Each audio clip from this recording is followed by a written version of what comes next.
You would think that since there's 365 days in the year, I'd managed to get around to at least one of these, but I didn't, so here we are.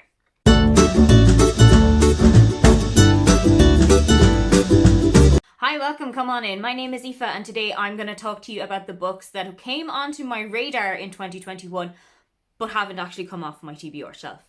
There are a couple of books that I look forward to every single year, whether it's an author that I've already read and loved, whether it's a prompt or something that I need to kick off for a TBR or for a readathon and it fits into it perfectly.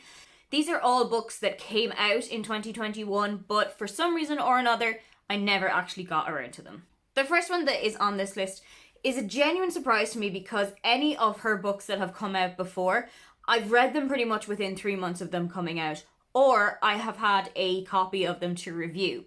This one is The Getaway by Isabel Broom, and I don't know what it is that hasn't made me pick it up yet, but it is still lingering on my TBR.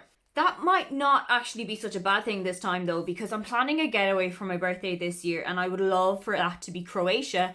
And this book is actually set in Croatia. So I think if there is an opportunity for me to lie on a beach while in Croatia, reading a book that is set there, perfect serendipity moment. Next up is The Love Hypothesis by Ali Hazelwood. And it feels like you couldn't turn around in the book community without hearing about this one. It is all over TikTok. Genuinely, I've seen it so many times.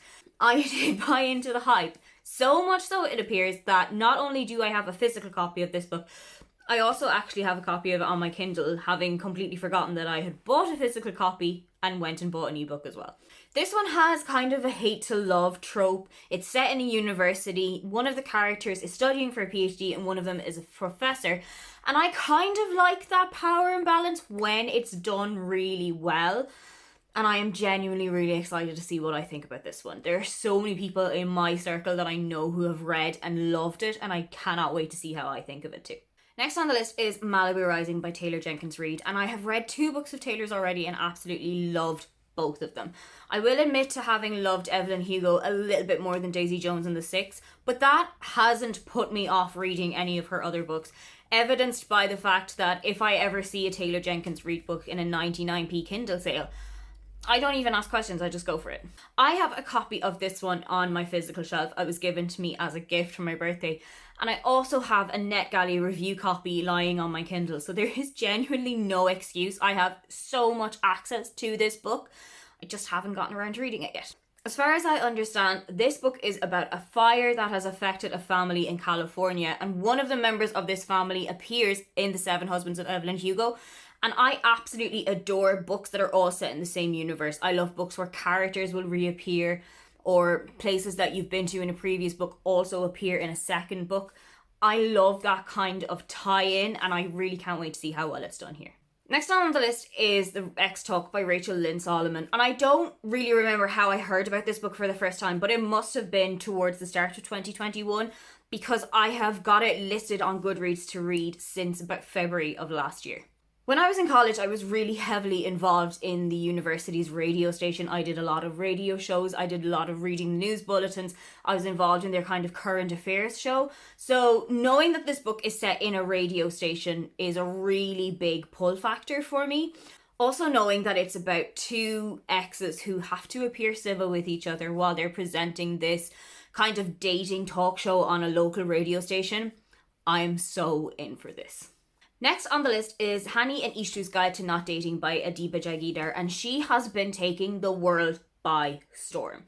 There are so many booktubers that I know who are absolutely in love with her previous books. I know that a load of people have read this and absolutely loved it. Kayla put it as one of her favourite books of the year. Again, I picked this one up in a 99p sale in October of last year. In the last Irish Readathon, Adiba's debut book, The Henna Wars, was actually the group book.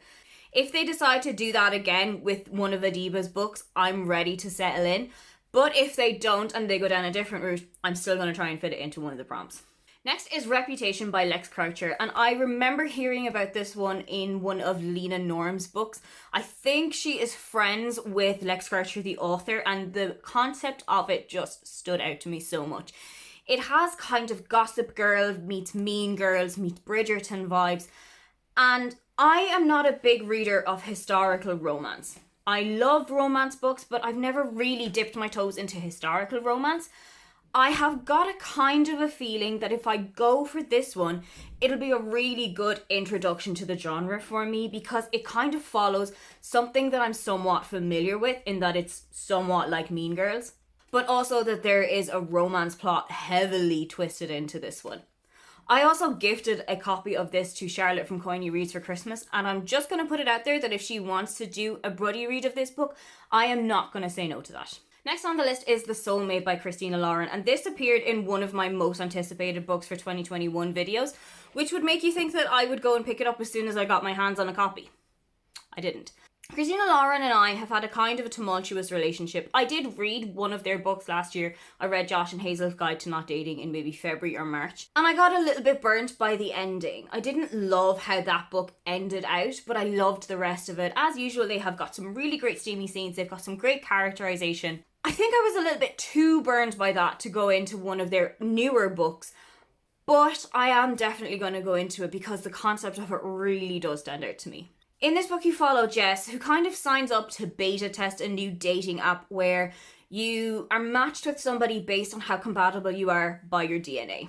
The thing is, she is matched with the owner of this app. The last one on the list, I don't know if this should technically be here or not, because I did attempt to read this one. It was Asking for a Friend by Andy Osho, and I started reading this one in June. However, June was personally not one of my highlight months in 2021, and my reading fell spectacularly to the side.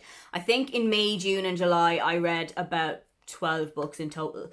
I am definitely going to go back to this one because I love Andy Osho as a comedian. I've listened to her on podcasts. I have watched her on stuff like Mock the Week or like Live at the Apollo, and I absolutely adore her personality and sense of humour.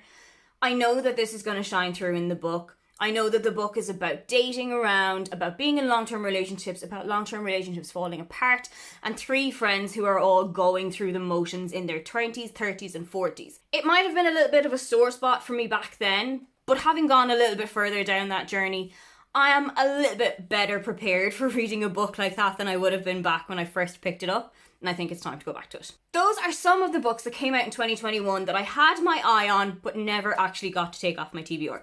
Are there any books that are on the same kind of level for you, and what book are you going to make a priority in 2022? Don't forget to like and subscribe because I have new videos up every week. Now, get on out of here.